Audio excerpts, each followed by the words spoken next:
लगभग मैं कई बार बोल चुका हूं, भारत लाइव के दर्शकों को भी पता है कि मैंने पहले ही बताया था कि प्रशांत किशोर राजनीतिज्ञ नहीं है जी, इसलिए वो कल छल बल वाली बात नहीं करेंगे जी, वो पॉलिटिक्स नहीं करेंगे। जी, पॉलिटिक्स करा सकते हैं लेकिन उनको नहीं पता है कि कैसे बातों को मोड़ना है और कैसे उन बातों को रखना है। कि चिराग पासवान ने कहा है कि हाँ मैं बिहार के लिए चुनाव लड़ूंगा, बिल्कुल। उन्होंने कहा है कि मैं बिहारियों के लिए चुनाव लड़ूंगा, उन्होंने कहा है कि मैं 243 सीटों पर चुनाव लड़ूंगा। जी, यानी कि हर सीट पर जब एनडीए गठबंधन अपना उम्मीदवार उतारेगा तो उस उम्मीदवार के साथ साथ चिराग पासवान भी अपनी उम्मीदवारी बरकरार रखेंगे। जो इस समाज के लोग हैं प्रबुद्ध हुए हैं और इनको ये बात समझ में आने लगी है कि हमारे समाज को बहुत कुछ नहीं मिला है। इस बात को लेकर के अब उपेंद्र कुशवाहा जो बार बार कहते हैं कि भाई चैलेंज हम लेते हैं और चैलेंज के साथ रहते हैं। नोरमा ग्रुप, जो सोचता है वो करता है, आपके अपने सपनों का आशियाना। नमस्कार, मैं विकास सिंह राजपूत और आप देख रहे हैं रातों रात। घड़ी में सुबह के 7 बज रहे हैं और आप चाय या कॉफी लेकर पेपर का इंतजार कर रहे होंगे। तो पेपर को दूर छोड़िए, अपना मोबाइल हाथ में लीजिए और भारत लाइव चैनल पे चले आइए। आज हम ऐसी ऐसी खबरें लेकर आए हैं जो बिहार की राजनीति में बेहद अहम हो जाती है और वो खबर है जो लगातार बिहार की राजनीति में 15 से 20 दिन और चुनाव तक तो लगातार सुर्खियों में रहेगा ही। और हर रोज की तरह हमारे साथ रातों रात में बाबा जुड़े हुए हैं, तो सीधा हम खबरों की शुरुआत कर रहे हैं। खबरों में धार धार भी होगा, सच्चाई भी होगी और अंदर की बात भी होगी। तो बाबा, रातों रात में फिर से हम दोनों हाजिर हैं और रातों रात में पहला खबर, एनडीए में अभी तक सीटों का बंटवारा नहीं हुआ है। विकास से पिछले 48 घंटे से मैं लगातार देख रहा हूं जी, सीट शेयरिंग के समझौता को लेकर के भले ही एनडीए गठबंधन में हुआ हो चाहे नहीं हो, लेकिन मीडिया ने अपना सीट शेयरिंग का समझौता कर दिया है। जी, इस सीट शेयरिंग के समझौते को लेकर के एनडीए गठबंधन के भीतर कई तरह की बातें सामने आई। विपक्ष ने भी कई ऐसी बातें कही, कहा कि आखिर हो गया ना जी, यही होना था ना जी, हम जानते थे कि यही होगा। यानी कि सीधी तौर पर समझ लीजिए आप, तो एनडीए गठबंधन का सीट शेयरिंग का समझौता जो पब्लिक डोमेन में आया और जो आंकड़े आए उन आंकड़ों को लेकर के कहीं ना कहीं असहजता महसूस होने लगी और भारतीय जनता पार्टी ने बाहर निकल करके तुरंत उसको डिफेंड किया और कहा कि अभी तक सीट शेयरिंग का कोई समझौता नहीं हुआ। सीट शेयरिंग का समझौता होने का भी कोई सवाल भी नहीं है। हम लोग साथ में बैठेंगे, हम लोग सीट शेयरिंग का समझौता करेंगे और हम लोग पब्लिकली बता देंगे। लेकिन अगर कोई कह रहा है तो सीट शेयरिंग का समझौता हो गया है तो सरासर गलत है। अब इस पर एक सवाल उठता है, तो जीतन राम मांझी गलत बोल रहे थे। उन्होंने कहा कि सीट शेयरिंग का समझौता हो गया है। उन्होंने ये भी कहा कि जुलाई और अगस्त के बीच में हम लोग सीट शेयरिंग का अनाउंसमेंट भी कर देंगे। क्या सीट शेयरिंग का समझौता नहीं हुआ था तब विद्रोही तेवर अपनाया था चिराग पासवान ने?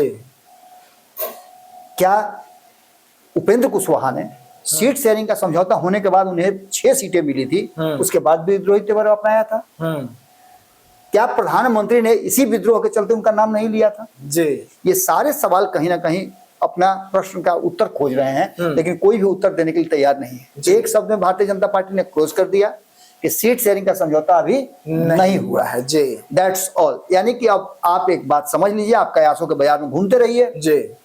सीट शेयरिंग के समझौते के फॉर्मूले पर आप बात कर सकते हैं, लेकिन ये नहीं कह सकते हैं कि भारतीय जनता पार्टी और एनडीए गठबंधन के बीच सीट शेयरिंग का समझौता हो गया है।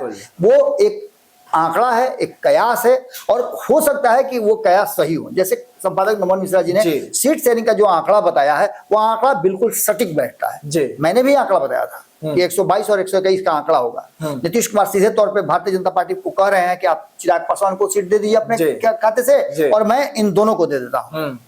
ये बात होनी नहीं है क्योंकि चिराग पासवान 30 से कम सीटों पे मानेंगे ही नहीं। तो इन सारी परिस्थितियों को और जिस तरह से उन्होंने रैली करके ये बताया कि वो 243 सीटों पे चुनाव लड़ रहे हैं, बिल्कुल कुछ तो बात जरूर है। बाबा, उपेंद्र कुशवाहा बिहार की राजनीति में वो कुशवाहा का बड़ा चेहरा जो लगातार सुर्खियों में रहता है, लेकिन अब उपेंद्र कुशवाहा को रिप्लेसमेंट जो है मिल गया है। देखिए, उपेंद्र कुशवाहा समाज के एक छत्र नेता हुआ करते थे। हालांकि कई नेता इस बीच में आए, जैसे आप कह सकते हैं कि श्री भगवान कुशवाहा बीच में आए, उनका भी बहुत नाम चला। इस बीच में एक और सितारे का उदय हुआ जी, सम्राट चौधरी जी, वो भी उसी समाज से आते हैं। जी। नीतीश कुमार ने लौकुश समीकरण जब अपने हाथ में लिया, उसका कमान जब लिया, सतीश कुमार ने जब लौकुश समीकरण के लिए जब कार्यक्रम बनाया, जी। उस कार्यक्रम में नीतीश कुमार को अपना नेता मान करके और लौकुश समीकरण को बेटी रोटी का रिश्ता बना दिया गया। तब से कुशवाहा समाज जो है वो कुर्मी समाज के साथ चिपका हुआ है। मैं सिक्के के दो पहलू की तरह है, लेकिन हमेशा नीतीश कुमार ने जी, दूसरे साइड वाला जो सिक्का है उसको घिस करके अनचलुआ बनाया है। जी, आपने देखा होगा कि कुशवाहा समाज के लोगों में काफी नाराजगी है और एक अलाइनमेंट जो हुआ था, एक एग्रीमेंट जो हुआ था त्रिवेणी संगम, जी, जिसमें यादव, कुशवाहा और कुर्मी की बात थी। कुर्मी ने तो अपना अधिकार ले लिया, यादव ने ले लिया, कुशवाहा कब? और ये वो समाज है जिसकी चर्चा हम बार बार करते हैं। जी, इस समाज के पास ओबीसी में अगर देखा जाए तो यादवों के बाद नंबर 2 में आते हैं। लेकिन मैं कई बार इस बात को बता चुका हूं, एक बार फिर से बताता हूं कि कुशवाहा है तो ओबीसी के बाकी के जातियों को प्रश्रय मिला हुआ है और वो अपने आप को सुरक्षित महसूस करते हैं, क्योंकि कुशवाहा जो है वो लड़ाकू जाति होता है। आप जा करके किसी कुशवाहा के खेत से मुरई कबार लीजिए, अगर कोई यादव का बच्चा मुरई कबार लेता है तो उसका परिणाम क्या होता है आपको अच्छी तरह से पता है। जी, समाज के सारे लोग उसके पीछे दौड़ जाते हैं। ये पहले के समय में हुआ करता था, दबंगई होती थी, दबाव होता था, लेकिन अब परिस्थितियां बदली हैं। जो इस समाज के लोग हैं प्रबुद्ध हुए हैं और इनको ये बात समझ में आने लगी है कि हमारे समाज को बहुत कुछ नहीं मिला है। इस बात को लेकर के अब उपेंद्र कुशवाहा जो बार बार कहते हैं कि भाई चैलेंज हम लेते हैं और चैलेंज के साथ रहते हैं, तो एक चीज हमको बताइए आप कि जीवन में कितनी बार आप गिर गिर करके सीखेंगे? बिल्कुल, कभी तो आपको अपने स्तर पे आना पड़ेगा जहां आप समाज को कुछ दे पाइए। समाज को आपने क्या दिया है ये बात तो समाज को बताना पड़ेगा ना। समाज के नेता के रूप में आप अकेले थे, कितने लोगों को अपने समाज के आपने नेता बनाया, कितने लोगों को आप सदन में भेजा, कितने लोगों को मंत्री बनाया, ये सवाल अब आपसे पूछा जाएगा। और यही सवाल सम्राट चौधरी से भी पूछा जाएगा कि उप मुख्यमंत्री रहते हुए कुशवाहा समाज के कितने लोगों को आपने क्या दिया। अब रहा सवाल कि उनके पास तो चिराग पासवान के पास तो मौका है, इसके बाद उपेंद्र कुशवाहा के पास मौका है, अपनी पार्टी है, जीतन राम मांझी के पास मौका है, नीतीश कुमार के पास मौका, अपनी पार्टी है, अपना फैसला कर लेंगे। लेकिन सम्राट चौधरी नहीं कर पाएंगे क्योंकि उनके फैसले जो हैं वो उनकी पार्टी करती है और एक सांगठनिक पार्टी है, पॉकेट पार्टी नहीं है। ऐसी स्थिति में कुशवाहा समाज को देने के लिए और कुशवाहा समाज को नहीं जो मिला है उसको दिलाने के लिए एक व्यक्ति की तलाश हो रही थी। वो व्यक्ति अब धीरे धीरे करके पिछले 1 साल से अपने आप को अपने समाज में स्थापित कर चुका है। निशिकांत सिन्हा कुशवाहा पिछले 1 साल से लगातार वो कुशवाहा समाज के नेताओं के रिप्लेसमेंट के तौर पे काम कर रहे हैं और अब तक एक नेता के रूप नहीं, एक बेटा के रूप में अपने समाज के उन्होंने अपने आप को स्थापित करने का शुरुआत किया है। आपको मैं बता दूं कि पिछले 2-3 दिनों में जो फीडबैक मिल रहा है, जो चीजें मैंने देखी हैं, उसमें एक ही बात नजर आया है कि इस व्यक्ति ने अपने पॉकेट से पैसा लगा करके अपने समाज के लोगों को आगे बढ़ाया है, बहुत सारे लोगों को मदद किया है, चुनाव लड़ने वाले उनके समाज के लोग हैं उनको मदद उन्होंने किया है। वैसे बच्चों को जो पढ़ना चाहते हैं और कुछ बनना चाहते हैं उन लोगों के लिए उन्होंने व्यवस्था की है। यानी सीधे तौर पे आप समझिए कि अगर किसी के पास ये दिखाने के लिए, ये कहने के लिए है कि हमने अपने समाज को दिया है, तो उसमें उपेंद्र कुशवाहा नहीं, सम्राट चौधरी नहीं, बल्कि निशिकांत का नाम आप रख सकते हैं। ऐसे और भी कई नेता हैं, जैसे रामेश्वर महतो की बात कर लीजिए। रामेश्वर महतो ने भी अपने व्यवसाय के माध्यम से अपने समाज के कई लोगों को रोजी रोटी दिया है, तो उनके पास कहने के लिए और करने के लिए है। लेकिन आप अपने समाज के सबसे बड़े नेता है और आपने क्या दिया है ये बात तो आपको बताना पड़ेगा, और इसका जवाब जो है वो निशिकांत खोज रहे हैं। कुशवाहा उपेंद्र कुशवाहा के रिप्लेसमेंट के तौर पर आ रहे हैं और 24 तारीख को उन्होंने एक बड़ा ऐलान करने का, बड़ी घोषणा करने की बात कही है। अब देखना होगा कि क्या कुछ निकल के सामने आता है।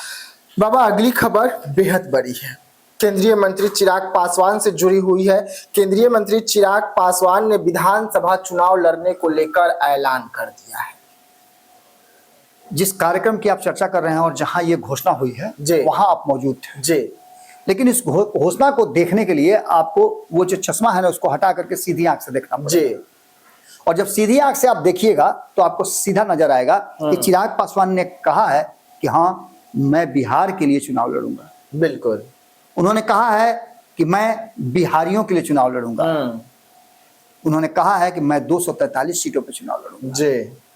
यानी कि हर सीट पर जब एनडीए गठबंधन अपना उम्मीदवार उतारेगा तो उस उम्मीदवार के साथ साथ चिराग पासवान भी अपनी उम्मीदवारी बरकरार रखेंगे। चिराग पासवान ने जमुई की जनता से वादा किया था कि मैं आपको छोड़ के नहीं जा रहा हूं जी, आपको एक और व्यक्ति दे रहा हूं जो आपकी सेवा करेगा। मैं तो करूंगा ही जी। मैं तो यहाँ का ऋणी हमेशा हूं, कर्जदार हूं, और जब भी कर्ज उतारने की जरूरत होगी आप हमको कभी भी 12 बजे रात में कॉल कीजिएगा, मैं आपके पास सामने हाजिर रहूंगा। लेकिन मैं आपको एक जिम्मेवार व्यक्ति दे रहा हूं। और अरुण भारती को जब उन्होंने जमुई में स्थापित किया, सांसद बने, उसके बाद से आप देख लीजिए कि अरुण भारती ने अपने क्षेत्र के लिए कितना काम किया है। जो काम 10 साल में नहीं हो पाया वो काम उन्होंने बिल्कुल मिल करके किया है, क्योंकि डबल शक्ति लगी, दोनों शक्ति बिल्कुल बाबा। और पहले ही चिराग पासवान ने लोकसभा में कह भी दिया था कि मैं एक दूसरा चिराग यहाँ छोड़कर जा रहा हूं। बिल्कुल। और अब वो बिहार को कह रहे हैं कि मैं तो हूं ही बिहार के लिए, अब ये भी बिहार के लिए है। निश्चित रूप से आप उस पूरी भीड़ को देख लीजिए, उस भीड़ में यूथ कनेक्शन जो नजर आ रहा था, वो लग रहा था कि बिहार में बदलाव होने वाला है। और अगर चिराग पासवान को कमान किसी भी तरह से, आप समझ लीजिए कि अगर चिराग पासवान को किसी भी तरह से अगर उनको बैकफुट पर लाने की कोशिश की गई या उनको दबाने की कोशिश की गई, तो आप समझिए कि चिराग पासवान को लड़ाई लड़नी नहीं लड़नी है। जी। अब लड़ाई चिराग पासवान की जो है उनके लोग लड़ने के लिए तैयार हैं। मैंने कई चेहरे देखे हैं, हालांकि उसमें बहुत सारे चेहरे बहुत ज्यादा खुल करके नहीं आए, कारण जो भी रहा हो, लेकिन कुछ चेहरे ऐसे थे, जो कुछ नए चेहरे मुझे देखने को मिले जिनको मैं पहले से बहुत नहीं जानता था। उन चेहरों पर इस बार मुहर लगी है और ये उपलब्धि चिराग पासवान के अपने कैरियर की है। उन्होंने जो यात्रा किया है, बिहार भर में भ्रमण किया है, अपना एक उन्होंने जो छवि बनाया है, उस छवि से लोग जुड़े हुए उनके पास खींचे चले आते हैं और कमिटमेंट भी जो करते हैं उस कमिटमेंट को भी पूरा करते हैं। ऐसी स्थिति में उन्होंने बिहार के लोगों से बिहार फर्स्ट, बिहारी फर्स्ट के कमिटमेंट किया था। उस कमिटमेंट को पूरा करने के लिए भले ही बिहार के किसी भी विधानसभा से चुनाव न लड़े, लेकिन जमीन तैयार करना शुरू कर चुके हैं। आप जानते हैं कि कोई भी खेल जब होता है तो उस खेल में 11 खिलाड़ी खेलते हैं। कोच जब खेल खत्म हो जाता है तब मैदान में एंट्री करता है, अपने प्लेयर्स को बधाई देने के लिए, उनकी गलतियों को बताने के लिए और उन्हें बूस्टअप करने के लिए। अब जो वर्तमान परिस्थिति है, कोच की भूमिका में चिराग पासवान है, क्योंकि रामविलास पासवान के मृत्यु के बाद चिराग पासवान ने अपनी पार्टी को और पार्टी के नेता के रूप में, पार्टी के गार्जियन के रूप में अपने आप को स्थापित कर लिया, क्योंकि चाचा जो गार्जियन थे वो तो उनके हाथ से निकल गए। उन्होंने जो किया, उन्होंने खुले मन से कहा कि जब मेरे चाचा ने मेरा साथ नहीं दिया तो आपने मेरा साथ दिया है, आप मेरे माँ है, आप मेरे गार्जियन है, मेरे माँ है, बाप है, मेरे सारे रिश्ते आपसे जुड़े हुए हैं। और इस बात को कह करके उन्होंने साफ कर दिया है कि एनडीए गठबंधन में वो रहेंगे भी, और एनडीए गठबंधन की बेहतरी के लिए उन्होंने वो कठिन कांटों भरा ताज चुना है जिस शाहाबाद के क्षेत्र में अब तक एनडीए गठबंधन की स्थिति बुरी थी, उसे ठीक करने के लिए उन्होंने कई ऐसे चेहरे पैदा किए हैं जो झलक भी रहे थे, दिख भी रहे थे, नजर भी आ रहे थे। बाबा, अगली खबर नीतीश कुमार के एमएलसी से जुड़ी हुई है। नीतीश कुमार के एमएलसी ने प्रशांत किशोर पर बोल नीतीश को फंसा दिया है। ये बात आपको लगभग मैं कई बार बोल चुका हूं, भारत लाइव के दर्शकों को भी पता है कि मैंने पहले ही बताया था कि प्रशांत किशोर राजनीतिज्ञ नहीं है, इसलिए वो कल छल बल वाली बात नहीं करेंगे, वो पॉलिटिक्स नहीं करेंगे। पॉलिटिक्स करा सकते हैं लेकिन उनको नहीं पता है कि कैसे बातों को मोड़ना है और कैसे उन बातों को रखना है। जैसे ही उनको लेकर के किसी ने बयान दिया, किसी ने क्या, एक एमएलसी हैं संजय सिंह जो कि पुराने भारतीय जनता, माफ कीजिएगा, जनता दल यूनाइटेड के नेता हैं, पहले लोक जनशक्ति पार्टी में भी रहे हैं। जब उन्होंने ये पूरा माहौल बनते हुए देखा और चिराग पासवान ने जैसे ही अपना रोल बदल लिया है, वो एक रणनीतिकार के रूप में नेता से आ गए हैं, वैसे ही अब जनता दल यूनाइटेड को डर होने लगा है, क्योंकि जनता दल यूनाइटेड से खसक खसक करके कि किसका करके वो अपने जनसुराज में ले जा रहे हैं। कुछ काम वो कर रहे हैं, कुछ काम आरसीपी सिंह कर रहे हैं, और कुछ काम जदयू के भीतर जो चल रहा है गुटबाजी, उसके चलते चल रहा है।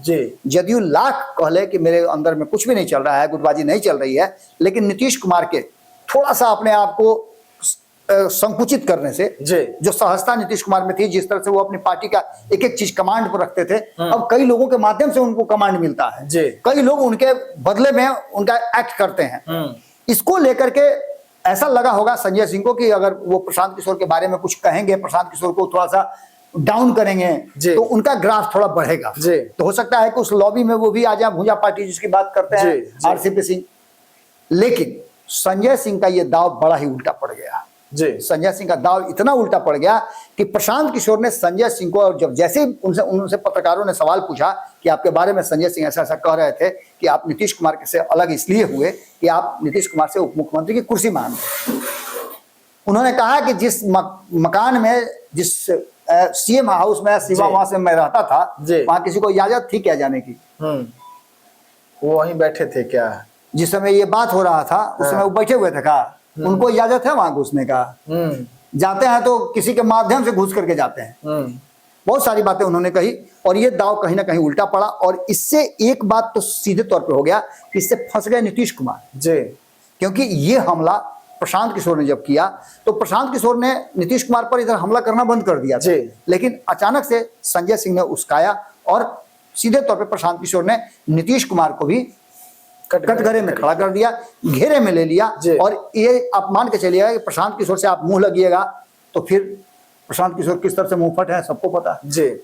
बाबा, अगली खबर, भाजपा के टारगेट पर तेजस्वी, नीतीश भी संट हो गए हैं। अब देखिए, एक खबर चली होगी, आप लोगों ने भी खबर किया है और लगातार वो खबर चल रही है। नीतीश कुमार दिल्ली गए, दिल्ली से बैरंग वापस आए।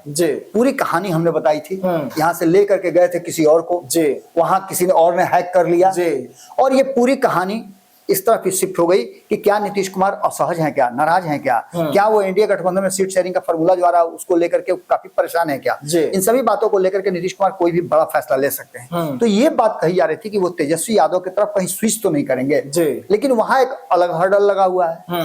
तेजस्वी यादव और उनकी टीम का ये कहना है कि अब अगर नीतीश कुमार आते भी हमारे साथ हैं तो उन्हें एक चीज छोड़ करके वहीं आना होगा, वो है मुख्यमंत्री की कुर्सी। अब वो कुर्सी उन्हें हमें देनी होगी, तब हमारे साथ वो आ सकते हैं और नीतीश कुमार ये छोड़ नहीं सकते हैं। दोनों ही परिस्थितियों में जो बातें सामने आ रही हैं उससे साफ साफ नजर आ रहा है। अब तेजस्वी यादव इस पूरे कहानी को लेकर के उन्हें लगा कि इस तरह का हो भी सकता है, तो उन्होंने इसके लिए जो बातें थी उसको अब अपने स्तर से कहा। कई सवाल उनसे पूछे गए, पत्रकारों ने पूछे। जिन सवालों में एक सवाल ये भी था 2020 से कितना बेहतर होगा। उन्होंने कहा 2020 में तो हमें हराया गया। कई ऐसी सीटें हैं जिन सीटों पर शासन प्रशासन का उसका दुरुपयोग करके संवैधानिक संस्थाओं को मजबूर करके हमें हराया गया। नहीं तो सरकार तो हमारी बन गई थी। इस बात को लेकर के जब उन्होंने पूरी कहानी कही और यहां तक कि चुनाव आयोग पर भी बात किया तो तत्काल बयानों का जो दौर है वो आना शुरू हो गया। जदयू ने कोई बयान नहीं दिया, जदयू की तरफ से और बाकी चीजों पर बयान आया, लेकिन भारतीय जनता पार्टी ने इसे पर्सनली लेते हुए सबसे पहले दानिश इकबाल ने इस पर बयान दिया। उन्होंने तेजस्वी यादव को पूरी तरह से घेरते हुए कहा कि आपको बोलने की कोई जरूरत नहीं है और ना बोलने की कोई नैतिक जिम्मेवारी आप पर है, ना नैतिकता है आपके पास। आप इन चीजों को नहीं बोल सकते हैं क्योंकि हम संविधान का पालन करने वाले हैं और संवैधानिक संस्थाएं अपना काम करती हैं। बिल्कुल, अगर हम चाहते तो आप यहाँ थोड़े होते, आप जेल में होते। लेकिन वो तो संवैधानिक प्रक्रिया है जिसमें केस चल रहा है, मुकदमा चल रहा है, सबूत हैं, गवाह हैं, उसके आधार पर आपको सजा होगी। तो उसमें हम कहां से आ जाते हैं? इसलिए आप हमारे शासन प्रशासन, हमारे संवैधानिक बातों को आप उंगली मत उठाइए। ये कहीं से कहीं ना कहीं गलत है। ये वो सरकार नहीं है जो संवैधानिक संस्थाओं का दुरुपयोग करती थी और न्यायालय कहता था कि ये तोता है। अब शासन करने वाली, एक्ट करने वाली और स्वायत्त संस्थाएं स्वतः संज्ञान लेती हैं, उसमें हमारा कोई इन्फ्लुएंस नहीं होता है। इसी बात को लेकर के सम्राट चौधरी ने भी कहा।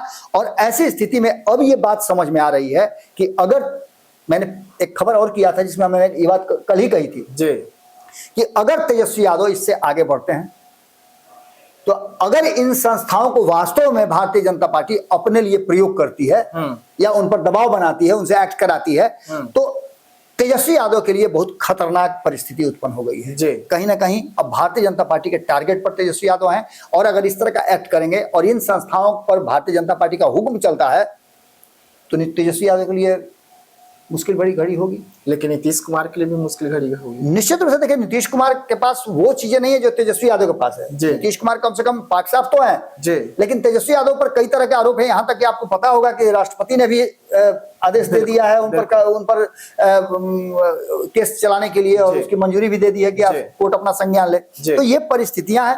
इन परिस्थितियों में अब देखिएगा कि क्या अमेंडमेंट होता है। आज पूरे दिन आप एक चीज ध्यान में रखिएगा कि राजनीतिक चर्चा में 4 लोग बहुत ज्यादा रहेंगे। एक चिराग पासवान जी, जिन्होंने चुनाव लड़ने की बात कह करके, और चुनाव लड़ने की बात उन्होंने कैसे कही, उन्होंने पहले कहा कि मैं बिहार से मैं चुनाव लड़ूंगा, मैं 243 सीट पे लड़ूंगा। जी, यानी उन्होंने अपनी बात को जिस ढंग से कहा उसको आप पॉलिटिकली आप कैसे लेते हैं आप समझिए। दूसरा उपेंद्र कुशवाहा, जिन्होंने एक बार फिर से कहा कि हमारा संवैधानिक अधिकार है, परिसीमन होना चाहिए जी, और इससे बिहार को जो घाटा हो रहा है वो हमें नहीं हो। जी, इसको लेकर के उन्होंने कहा कि मैं लड़ाका हूं, मैं विकट परिस्थितियों में काम करने का आदी हूं। जैसे ही मैंने इसको शुरू किया, साउथ के लोग इस पर आरोप लगाने लगे।